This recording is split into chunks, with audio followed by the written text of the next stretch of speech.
Bom dia a todos, paz seja convosco. Gostaria de ler e antes declarar com lábios, mente e coração que o Senhor é meu único Deus, único, suficiente, exclusivo e eterno Salvador. E assim nós devemos declarar todos os dias que Ele é o Senhor da nossa vida, não é? Testificando. O Senhor disse, portanto, todo aquele que me confessar, que crê e confessar diante dos homens, eu confessarei ao Pai que está nos céus. Essa pessoa é salva. Se um dia você já fez, basta nós adorarmos na beleza da sua santidade, o Pai, o Filho e o Espírito Santo. Eu vou ler em oração, amados, que você seja abençoado, Deus abençoe a todos nós, nos livre de todo mal, em nome de Jesus. Vou ler o Salmo 103, a misericórdia de Deus. Bendiga minha alma ao Senhor e tudo que há em mim, bendiga o seu santo nome. Bendiga minha alma ao Senhor e não se esqueça de nenhum só de seus benefícios. Ele é quem perdoa todas as suas iniquidades, quem cura todas as suas enfermidades, quem da cova redime a sua vida e coroa você de graça e misericórdia. Louvado seja o nome do Senhor. É Ele quem enche de bens a sua vida, de modo que a sua mocidade se renova como da águia. O Senhor faz justiça e julga todos os oprimidos, manifestou os seus caminhos a Moisés e seus feitos aos filhos de Israel. O Senhor é compassivo e bondoso, tardio em irar-se e rico em bondade. Glória a Deus. Não repreende perpetuamente, nem conserva para sempre a sua ira. Não nos trata segundo os nossos pecados, nem nos retribui conforme as nossas iniquidades. Pois quanto o céu se eleva acima da terra, assim é grande a sua misericórdia para com os que o temem. Louvado seja o nome do Senhor. Quanto ao Oriente está longe o Ocidente, assim ele afasta de nós as nossas transgressões. Louvado seja Deus. Como um pai se compadece dos seus filhos, assim é o nosso Senhor se compadece dos que o temem, pois Ele conhece a nossa estrutura e sabe que somos pó. Quanto ao ser humano, os seus dias são como a relva, como a flor do campo, assim ele floresce. Mas soprando nele, o vento desaparece e não conhecerá daí em diante o seu lugar. Mas a misericórdia do Senhor é de eternidade a eternidade sobre os que o temem, e a sua justiça sobre os filhos dos filhos, com os que guardam a sua aliança, e para com os que se lembram dos seus preceitos e os cumprem. Nos céus o Senhor estabeleceu o seu trono, glória a Deus, e o seu reino domina sobre tudo. Bendiga o Senhor seus anjos valorosos em poder, que executam as suas ordens e lhes obedecem a palavra. Bendiga o Senhor todos os seus exércitos, ministros seus, que fazem sua vontade. Bendiga o Senhor todas as suas obras em todos os lugares do seu domínio. Bendiga minha alma, Senhor.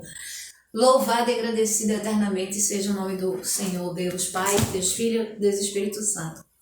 Amados, gostaria de falar, de ler em oração, e assim farei.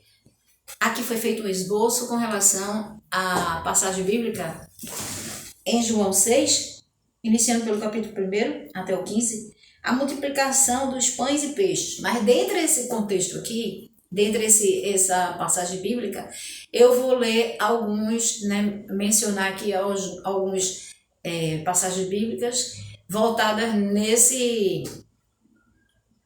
nas coisas de Deus com relação ao ser humano. Nessa passagem, a multiplicação dos pães e peixes. Espero conseguir ler.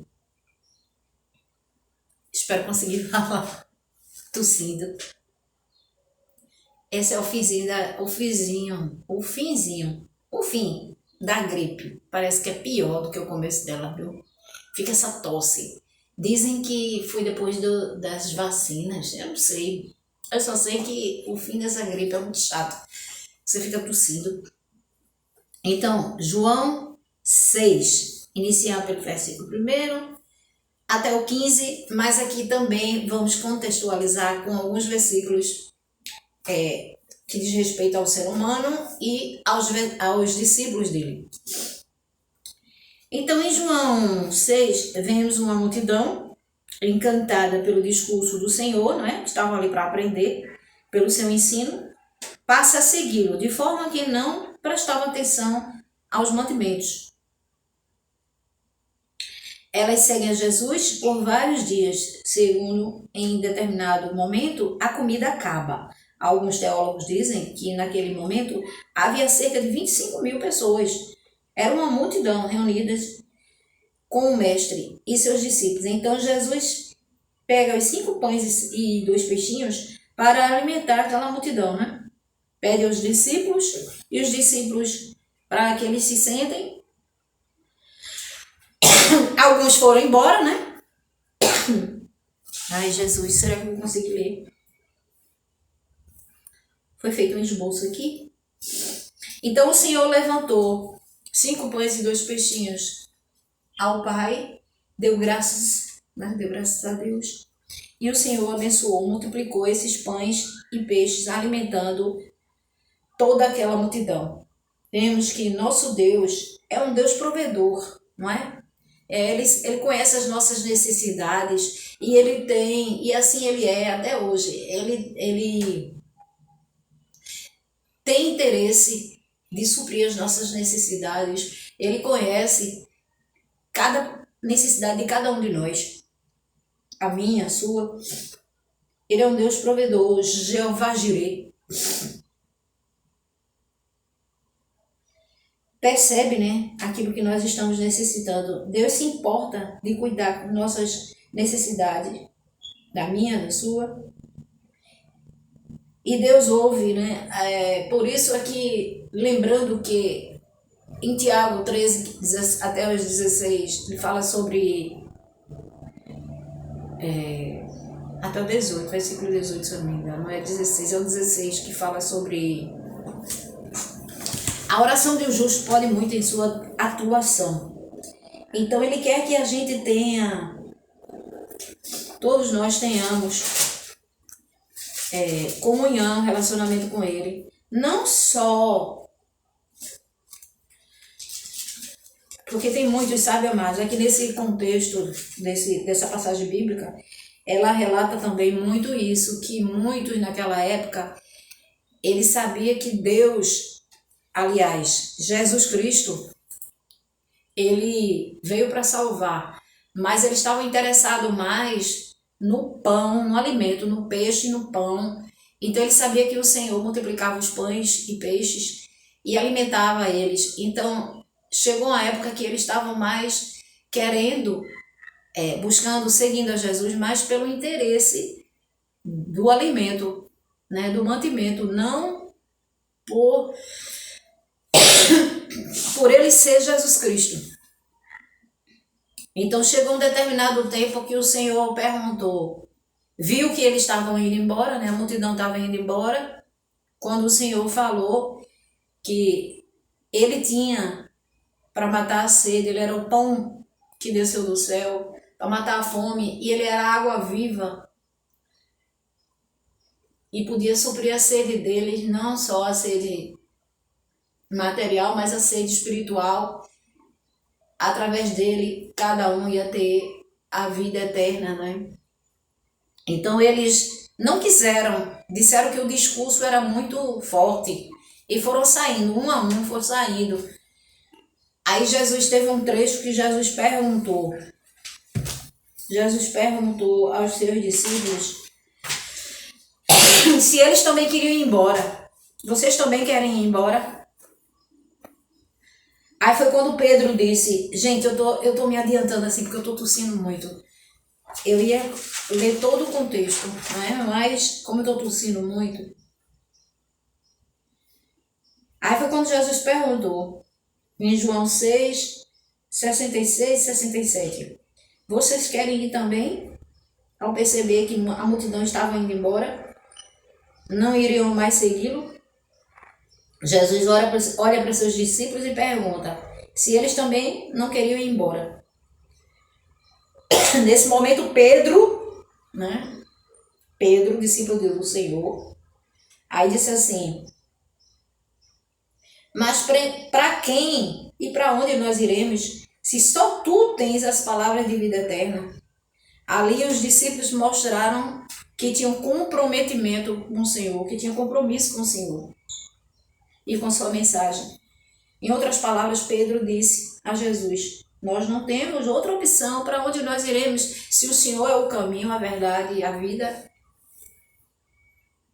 Né? E nós sabemos que aqui se refere também a João 14,6. Jesus é o caminho, a verdade e a vida, ninguém vem ao Pai senão por Ele. Ninguém vai a Deus senão por Jesus, o Salvador, único Deus, suficiente, exclusivo e eterno Salvador. Então essa mensagem, Pai, meus amados ouvintes, o Pai Celestial, Ele expressa aqui nessa mensagem que Ele é um Deus provedor. Ele é um Deus, é o pão da vida que desceu do céu. Mas não é só o alimento material. Não é? Que Ele não é só um Deus de milagres. Não é? Ele é um Deus que também, além de fazer milagres, além de alimentar, ser um Deus provedor, alimentar a carne, Ele também alimenta nossa vida espiritual. E só através dele nós podemos herdar a vida eterna. Peço desculpa aos amados ouvintes, que eu tenho muito amor a fazer a obra do Senhor. Muitas vezes acontece assim, algumas coisas para atrapalhar, né? Mas eu não me deixo abater por causa disso, né? Às vezes é uma zoada de fora, às vezes é num ambiente que eu estou tendo alergia, fico tossindo porque...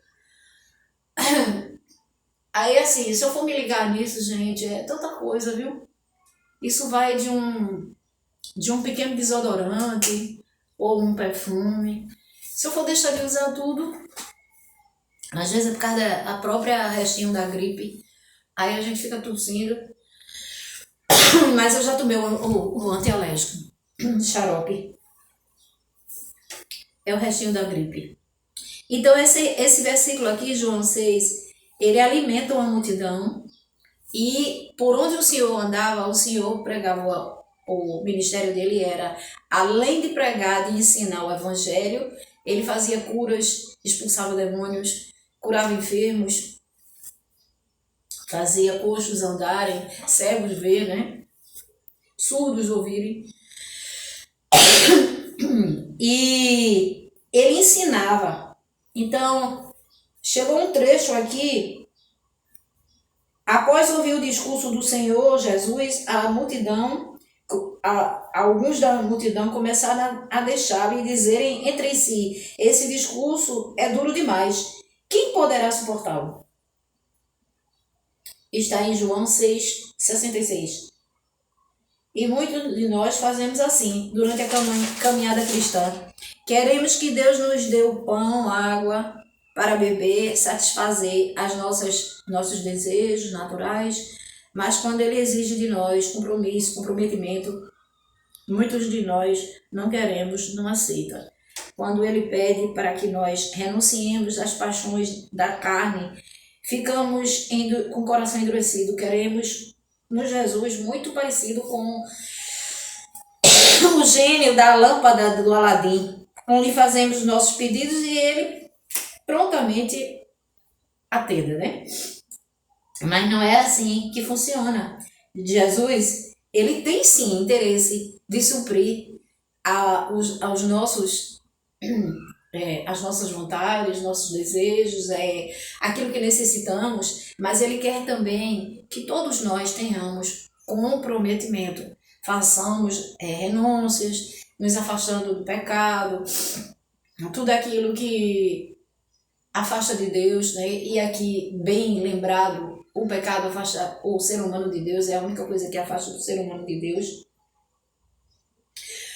Colocá-lo em primeiro lugar em nossas vidas, deixar toda idolatria, porque tem muita gente que serve ao Senhor, mas também invoca espíritos enganosos, espírito de engano, põe sua fé, diz que ama a Deus, mas põe sua fé em fazer pedido a imagens esculpidas, coloca sua fé em guias espirituais, em amuletos, etc e tal. Tem até quem adore bode, né? A maçonaria. Outros têm a sua fé em Iemanjá, em Oxum, em não sei o quê. Gente, isso tudo é idolatria. São coisas abomináveis aos olhos de Deus. O Espírito Santo me usa sempre para combater esse lado aí de idolatria, que é o que mais eu vejo. O Espírito Santo me mostra. Lá em Deuteronômio 7:26, o que é que a Bíblia diz? Que quando você tem uma imagem esculpida pela mão de homens, pela mão humana, seja de ave, seja de qualquer... E a idolatria abrange uma série de coisas. É muito extensivo, né? Se nós formos falar desse assunto de idolatria. O que é a idolatria? Tudo aquilo que você põe no lugar que é devido de Deus. No lugar dele, como está escrito em Marcos 12, 30 a 31. Amarás o Senhor teu Deus de todo o teu coração, de toda a tua alma, de todo o teu entendimento e de todo... Amarás o Senhor teu Deus de toda a tua alma, de todo o teu coração, de toda a tua alma, de todo o teu entendimento e de todas as tuas forças. Esse é o primeiro mandamento, colocar o Senhor em primeiro lugar. E o segundo, amarás o teu próximo como a ti mesmo.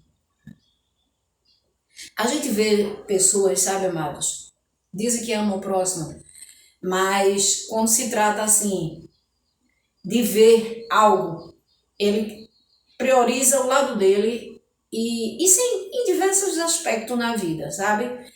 Eu vou dar um simples exemplo. É o egoísmo que impera, faz algo que só pensa nele, não vê o lado do outro, que algo pode fazer e prejudicar o outro. Ele olha muito para o seu lado. É o egocentrismo, é o egoísmo que impera. E nós não devemos ser assim. O ser humano deve... Quando Deus diz amar ao próximo, nós teremos situações que nós devemos suportar uns aos outros. Mas existem casos que requer de nós saber que o direito da gente começa quando acaba o nosso acaba quando começa o direito do outro. O que quer dizer assim? Não façais aos outros aquilo que vos quereis que vos façam. Ou melhor, façais aos outros. O versículo diz assim, está escrito assim, na palavra de Deus. Façais aos outros aquilo que vos quereis que vos façam.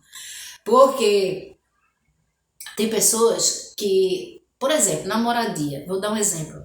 Na moradia, pega o som, bota no último volume. Pá!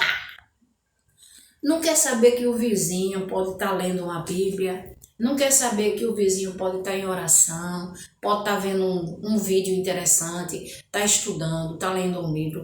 Aí só quer saber o lado dele. Bota o som no extremo, gente. Não é algo que possa suportar, não. É algo insuportável, entendeu? É algo assim. O que é isso? É o egoísmo. É o egoísmo. Só pensa na pessoa, individualismo. E o Senhor diz que nós devemos colocar o Senhor em primeiro lugar e ter o amor ao próximo. Pensar também, não só na pessoa, pensar também no outro. Se o outro está precisando de uma ajuda, entendeu? Às vezes você vê gente caída na rua, uma queda, não chega um para ajudar. Às vezes acontece isso, mas às vezes tem quem ajude sim. Eu mesma, uma vez eu saí do banheiro lá na praia, a rampa totalmente... Eu já trabalhei na parte de segurança do trabalho, já fui presidente de CIPA, e eu sei que aquilo ali, para isso eu também fiz um curso, aquilo ali é alvo de acidente. Uma rampa, fizeram uma rampa. E o que é que teria que ter ali? Uma rampa com algo crespo. Ou um tapete crespo. Ou na hora do cimento, que foi fazer o cimento, fazia umas divisórias para que não derrapasse. Eu levei uma queda, me esparramei no chão uma vez. Veio, claro que veio. Vieram 2 senhores me levantar na hora, um rapazinho e um senhor. E o outro correu, foi buscar logo um copo com gelo. Eu agradeci demais. Aquilo ali, o que é? É uma manifestação do amor ao próximo. E assim nós devemos fazermos. O que dependermos de nós, tanto ensinar as coisas que a gente aprende de Deus, né? Como está escrito em... Eu separei aqui um texto para ler e o Espírito Santo já está me dando outras coisas para falar. É Ele que determina o que a gente vai falar.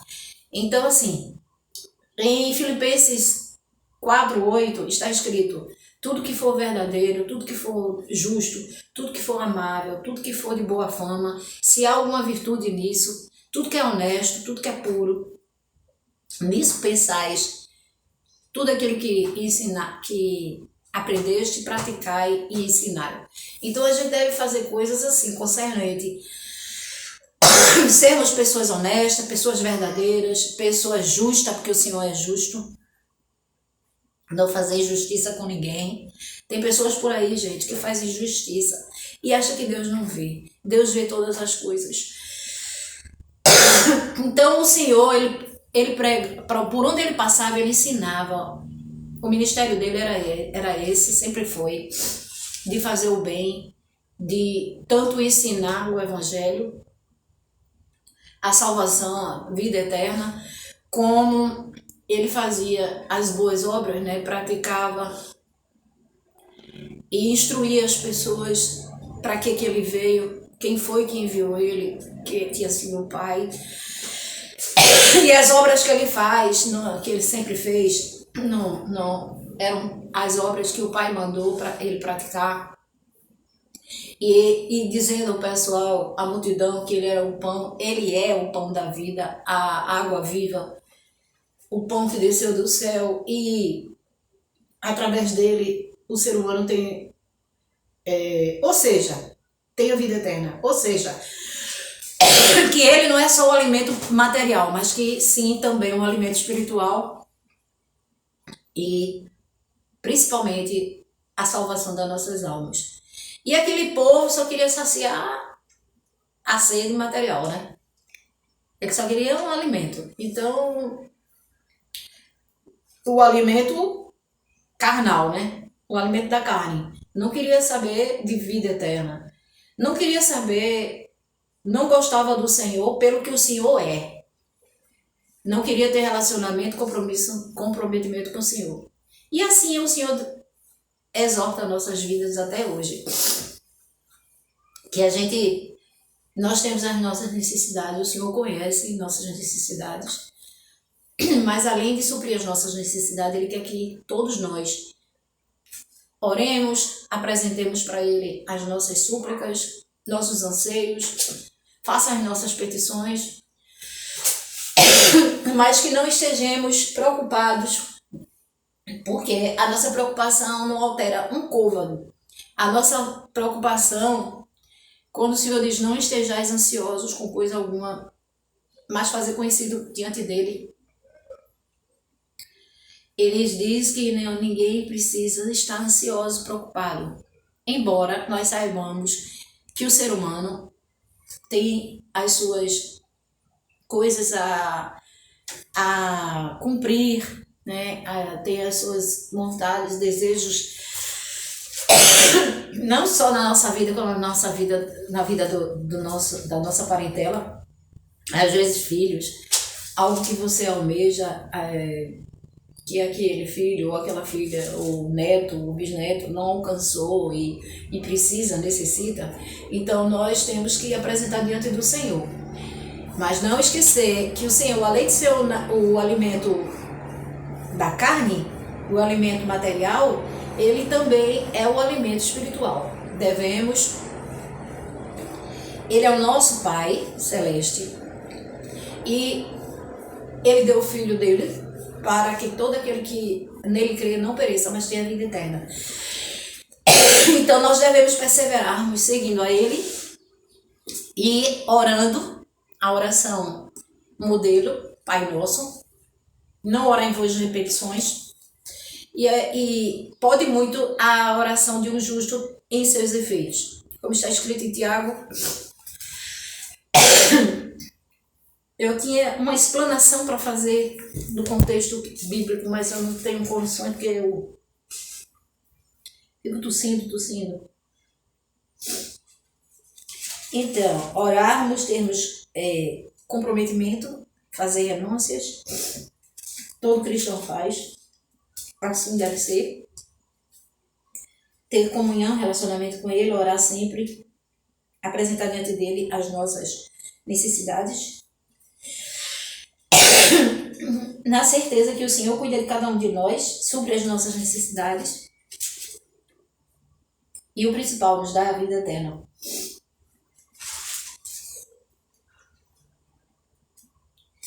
Alguém de vocês está sofrendo? Faça oração. Alguém está alegre? Cante louvores. Alguém de vocês está doente? Chame os presbíteros da igreja. Mas assim, nós podemos orar e crer, né? Usando a fé no Senhor. E estes façam oração sobre ele, ungindo com óleo, em nome do Senhor Jesus. E a oração da fé salvará o doente e o levantará. E se houver cometido pecados, seriam perdoados. Portanto, confessem os seus pecados uns aos outros e orem uns pelos outros para serem curados. Muito pode a sua eficácia, a oração de um justo. Deus abençoe a todos em nome de Jesus. Maravilhoso e eterno, apresentamos, Senhor, a nossa oração. Culto de oração, Pai, a Ti. Te agradecemos por mais uma oportunidade de estarmos reunidos em Teu nome, na Tua presença, glorificando o Teu nome, exaltando, adoramos, na beleza da Tua santidade, Senhor. Muito obrigada. Deus abençoe a todos em nome de Jesus. Amém. Santo e poderoso é o Senhor, digno de toda honra, todo louvor, toda adoração. Sejam abençoados.